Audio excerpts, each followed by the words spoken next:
running out. See him sneaking out. See him sneaking out. See Wike sneaking out. See him running.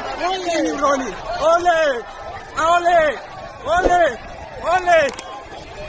See Wike running. See him running. See him running. Wike is running. Catch him. Catch him. Catch him. Catch him. Catch him. Ole! Ole! Ole! Ole! Ole! In the heart of Nigeria's capital, Abuja, a wave of public anger has erupted into one of the country's most intense confrontations between labor forces and political leadership in recent years. What started as a routine work stoppage has rapidly evolved into a public outcry against governance, workers' welfare, and perceived political arrogance. This is not merely a strike, it's a significant flashpoint, revealing deep frustrations with how public servants are treated, how leadership listens or fails to, and how governance itself is tested under public pressure. The centerpiece of the crisis are civil servants of the Federal Capital Territory Administration. Weeks ago, workers initiated an indefinite strike, withdrawing their labor across core government offices in the capital. They allege that long-standing welfare and salary grievances have gone unresolved even after repeated negotiations and formal ultimatums. Closed departmental gates and deserted secretariat grounds became symbols of mounting tension, as workers said their welfare concerns like unpaid promotion adjustments and inadequate working tools had been reportedly ignored. The Nigeria Labour Congress, the nation's most powerful union, emerged as a key mobilizer, calling on its affiliates to support the strike and escalate protest actions. Under its banner, the Federal Capital Territory Administration staff expanded their actions to include picketing and National Industrial Court in Abuja, a rare step that signals both legal and civic defiance. Protesters carried placards bearing sharp messages: Wike must go, Abuja no be rivers, pay promotion arrears, no working tools. Their slogan reflected not just labor demands, but broad discontent with the leadership style of the FCT minister, Nyesom Wike. The tension reached a dramatic peak recently when striking workers directly confronted Minister Wike's convoy in Abuja.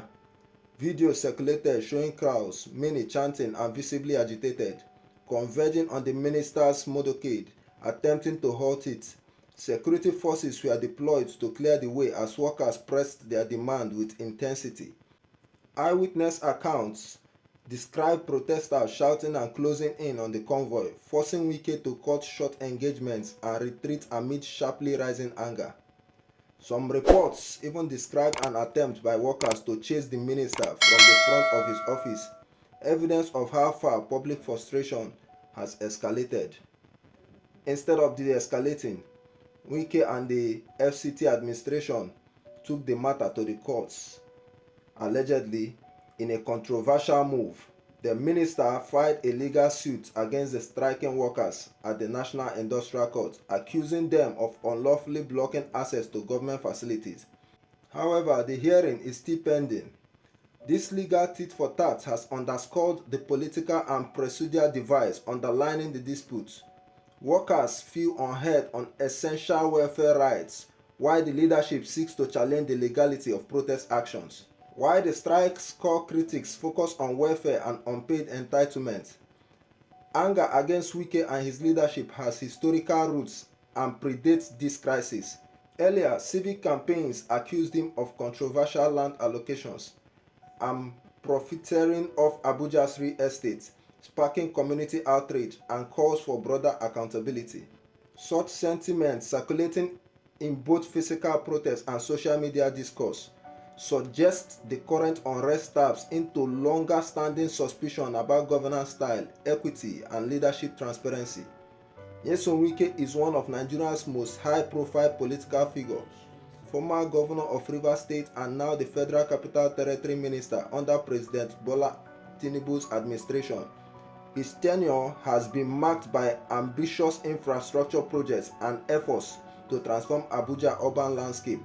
However, critics say those large-scale projects have not addressed the day-to-day realities of workers, teachers, and civil servants, or effectively resolved issues that have long lingered for years. Parents of students in Abuja, for instance, have complained about prolonged teacher strikes that keep children out of school, while the government continues costly urban development projects. The Abuja protest is not an isolated labor dispute. It reflects a broader fault line between state power and public voice in Nigeria's democracy.